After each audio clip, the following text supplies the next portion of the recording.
మరి గత కొన్ని రోజులుగా పంచకర్ల రమేష్ బాబు గారు అనేకమైనటువంటి విమర్శలు నా మీద చేయడం జరుగుతుంది. ఎన్ని విమర్శలైనా మాట్లాడండి, కానీ నేను ముఖ్యంగా పంచకర్ల రమేష్ బాబు గారికి ప్రశ్నలు నేను ఇవాళ వేయదలుచుకున్నా. వాటికి సమాధానం చెప్పి తర్వాత మీరు ఏం మాట్లాడతారో మాట్లాడండి.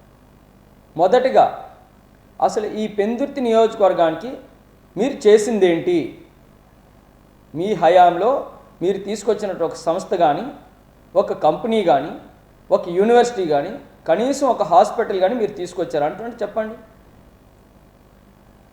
మరి ఇవాళ మన రాష్ట్రానికి తీరని అన్యాయం చేసినటువంటి ప్రత్యేక హోదా విషయంలో కానివ్వండి, ముఖ్యంగా ఈ ప్రాంత ప్రజలు తీవ్రంగా వ్యతిరేకిస్తున్నటువంటి స్టీల్ ప్లాంట్ ప్రైవేటీకరణ విషయంలో కానీ, మన ప్రాంత ప్రజల్ని పూర్తిగా ఇబ్బంది పెట్టినటువంటి బీజేపీతో జత కలవడం అంటే అది ఎంతవరకు సమంజసం?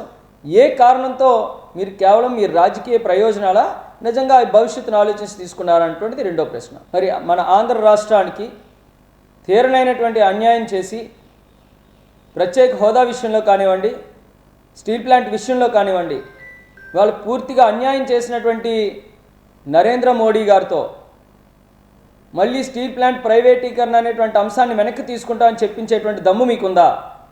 అటువంటిది లేనప్పుడు మరి ఏ ప్రయోజనాలు ఆశించి మీరు వాళ్ళు బీజేపీతో పొత్తులో ఉన్నారో అది కూడా మీరు తెలియజేయాలి. మూడోది, గత 10 సంవత్సరాలుగా పెందుర్తి నియోజకవర్గ ప్రజల తాలూకా కష్టాలు కానీ, వాళ్ళ సమస్యలు కానీ, కరోనా లాంటి కష్ట సమయంలో కనీసం ఈ పెందుర్తి నియోజక ప్రజల వైపు కన్నెత్తి కూడా చూడకుండా, ఇన్ని సంవత్సరాలు పట్టించుకోకుండా ఈరోజు మళ్ళీ ఎన్నికల్లోకి వచ్చి ప్రజలకు నేను మేలు చేస్తానని చెప్పడం వాళ్ళు ప్రజలు గమనించరా? గత 10 సంవత్సరాలు ఎందుకు ఈ పెందుర్తి నియోజక ప్రజలను మీరు పట్టించుకోలేదు?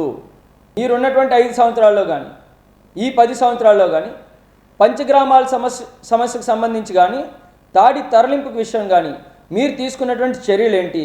ఏ రోజైనా మీరు శాసనసభ్యుడిగా ఉన్నప్పుడు ఈ అంశాలను పరిష్కరించాలని కనీసం వాటి వైపు కన్నెత్తైనా చూసారా అన్నటువంటి ఐదో ప్రశ్న. నియోజకవర్గ అభివృద్ధిని ప్రశ్నించే మీరు ఇవాళ నేను ఓపెన్ డిబేట్కి సిద్ధం. ఎప్పుడైనా ఎక్కడైనా ఏ ప్లేస్ అయినా మీరే చెప్పండి. మీ హయాంలో 5 సంవత్సరాల్లో చేసినటువంటి అభివృద్ధి, ఇవాళ 2019 నుంచి 2024 వరకు నా టైంలో చేసినటువంటి అభివృద్ధి, మీరు ఎక్కడైనా ఏమైనా కట్టించారా, మీరు చేయించారా, మీరు చూపించండి. ఎక్కడ మేము ఎటువంటి అభివృద్ధి చేసామన్నటువంటిది నేను చూపించడానికి సిద్ధంగా. ఓపెన్ డిబేట్కి మీరు సిద్ధమా?